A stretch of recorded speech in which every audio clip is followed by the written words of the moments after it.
Have I ever told you I really like the way you wear your hair? It's very nice and it suits you. Simple. Not like the elaborate hairstyles we wore in Orlais. They involved flowers, ribbons, jewels. One year, feathers were all the rage, and Lady Elise decided she needed to outdo everyone else and actually wore live songbirds in her voluminous hair. The chirping was quite charming for a while, but you must realize, terrified little birdies often have loose bowels. Yes, you can imagine what she looked like by the end of the evening. But I was trying to say something nice to you, wasn't I? Oh, forgive me. My mind wanders so. It's just that I feel so comfortable talking to you, like I could say anything and you wouldn't judge me.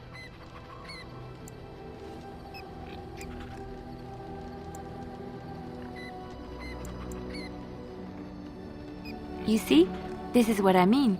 You're such a pleasure to talk to.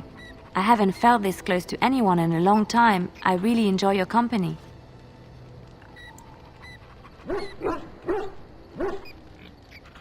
And what would you do if I said I do? Very much so, in fact.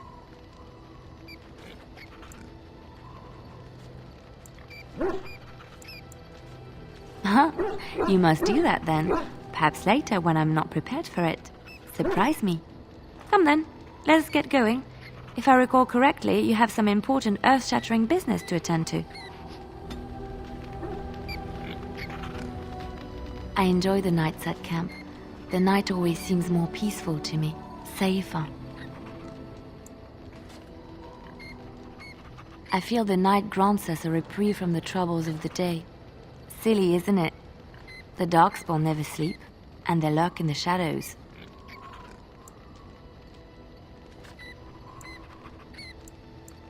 I enjoy those nights when we stand guard together, talking to pass the time in those small hours. Well, I talk and you listen mostly. Sometimes I succumb and fall asleep and wake to find you still watchful.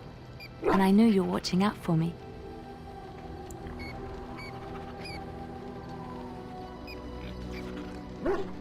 What I'm trying to say is that I trust you.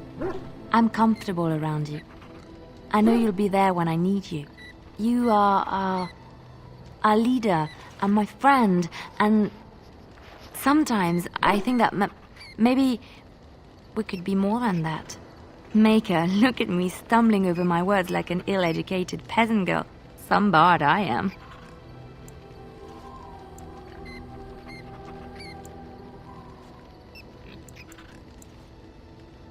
Really? No one told me. You felt the same way and didn't do me the courtesy of informing me? You made me say all those things. Why couldn't you have said them first? Oh, how very awkward.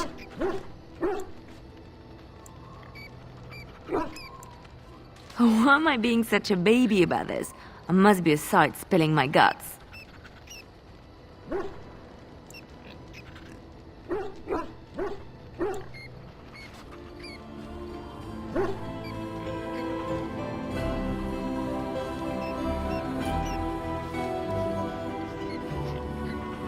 Well, that settles it then.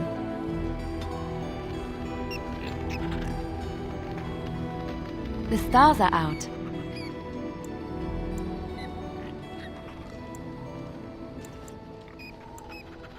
It comforts me to know that the stars will remain untouched by the blight, that whatever happens down here, they will shine eternally, their light undimmed. There is a story about that cluster of stars over there. Do you know it? Elindra and her soldier? A long time ago, there lived a fair maiden called Elindra. She had many suitors, but spurned them all, for she did not love them. One day, Elindra was sitting by her window in her father's castle, singing and dreaming, when her lovely voice caught the attention of a young soldier. Entranced by her song, the soldier drew near to Elindra's window. As their eyes met, he fell in love with her, and she with him.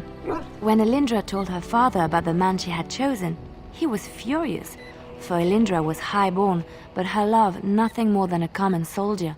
To keep them apart, he had Elindra imprisoned in the highest tower of his castle and sent her soldier to the wars.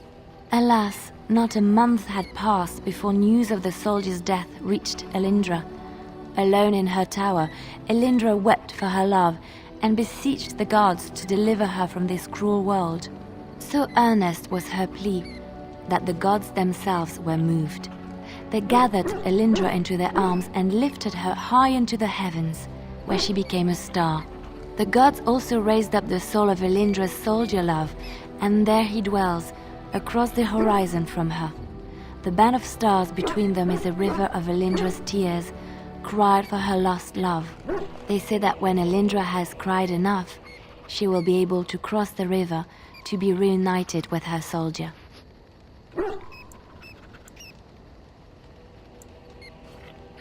It doesn't end so badly. It ends hopefully. Elindra will one day be with her love again. We don't know when, but she will. This story is one of my favorites, a tale of a love so great and so enduring that it defies death and moves the gods to action. Sometimes I ask myself, does such a love exist? Can it exist?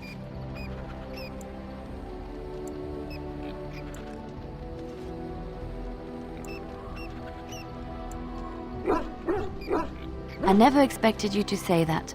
It is a pleasant surprise.